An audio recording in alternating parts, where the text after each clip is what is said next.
What's up guys, welcome back to another video. Today we're gonna go over this rainbow colorful wipe effect. This is how the effect looks.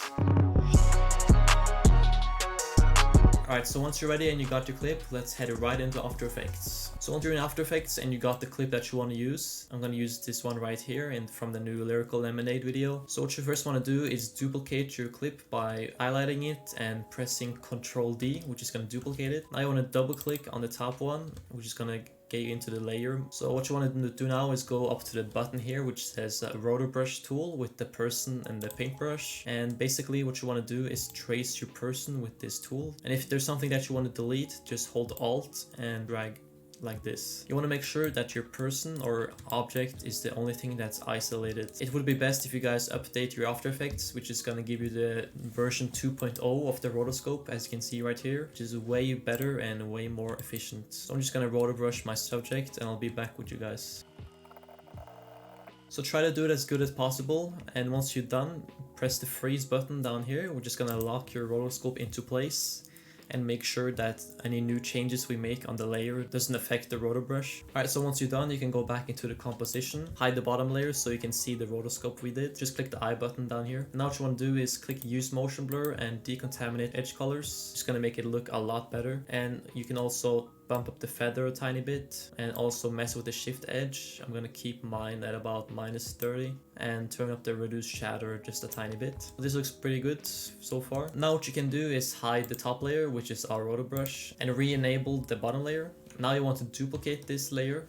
What you want to do is go into your effects and presets and find clouds color smooth and add that to your middle layer now. So this is going to create basically a rainbow effect on your layer. So basically what we can do is mess with the seed to get the colors that we want, and we can also mess with the frequency, which is going to affect how big the waves are. So if you go very high, you can see we have a lot of waves, and if we go lower, it's going to be less. So I want to keep mine pretty low but not too low. So this looks pretty fine, and now we can mess with the seed. So I'm going to go with this one right here. Now what you want to do is make your layer with the blending mode screen. Just going to let you see how bright it's going to be. So what you can do now is mess with the saturation down here to make the colors brighter. So I think 5.5 is going to be good for my clip, but it depends on your clip. Just see what looks good for you. I'm going to turn up the brightness a tiny bit and the saturation up a little more. So that looks pretty cool. We have a very good and vibrant colors, which is what we want. Now what you want to do is keyframe the frequency and the frequency rel X, and now you can just press U, which is gonna bring the keyframes up on the timeline, and you can go to the end of the clip and then change these values a little bit. This is gonna make some movement in your colors. So I'm gonna turn the frequency up a bit and do the same with the frequency rel X. So let's just see how the waves look. So now we can see we have a bunch of different colors. And now what we want to do is add linear wipe to the layer and then make sure that this is at 0 degrees. Now for our example, you want it to start at transition completion on about 85 or 86.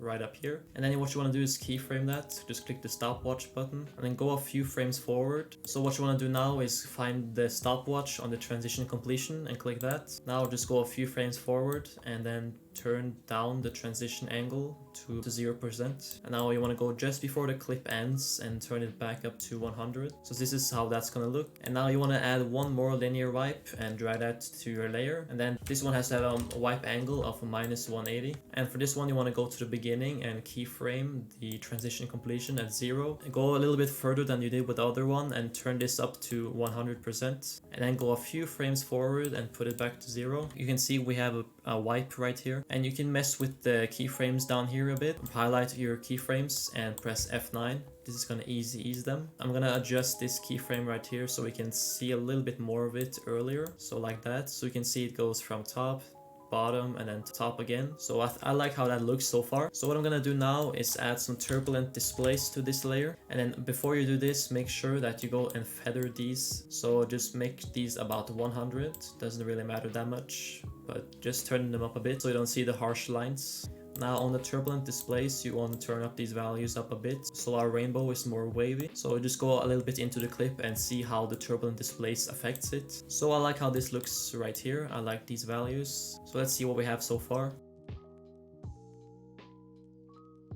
So that's the first part done. What you want to do now is hide this layer and duplicate this bottom layer one more time. And what you want to do is add some luma key to this clip. So what I want to do is go on the key out darker, mess with the threshold so that the circles are black. This is going to mean that the rainbow effect is going to affect the circles. And I'm going to turn up my edge feather just a tiny bit. I think about 70 is a good value to start with. Now I want to highlight my layer, press E to find my effect and keyframe the threshold, and then go a little bit into the clip and then turn it down so that we don't see the black anymore. So 30 is a good value for my clip. And then I'm gonna turn it back up to 70 around here, and then back down to 30 at the end. So now what I want to do is go to a part where it shows a lot of black parts and then add some S clouds psycho effect. Yeah, I realized I made a mistake with the luma key. What you actually want to do is make sure it's on key out brighter. So now you can see it only affects the circles and the parts that we want. So now we can mess with the cloud psycho values. I'm gonna turn mine up to about 0.4. This shows a lot of colors, and then finish it off with some sapphire glow, which is gonna make it more vibrant. Turn the brightness up a bit. I'm gonna have my brightness at about 1.5. This is how the cloud psycho effect affects our layer. You can see it's quite colorful. So now you can enable all the layers to see the final result. So let's see how it looks. Again, you guys can change the values as you want to make the wipe happen faster or slower, or change the colors as you want. So here is the final result. Thank you guys so much for watching. If you enjoyed this video, make sure you click subscribe and also check out my Instagram. I would really appreciate it if you chuck the follow over there. And I'll see you guys in another video.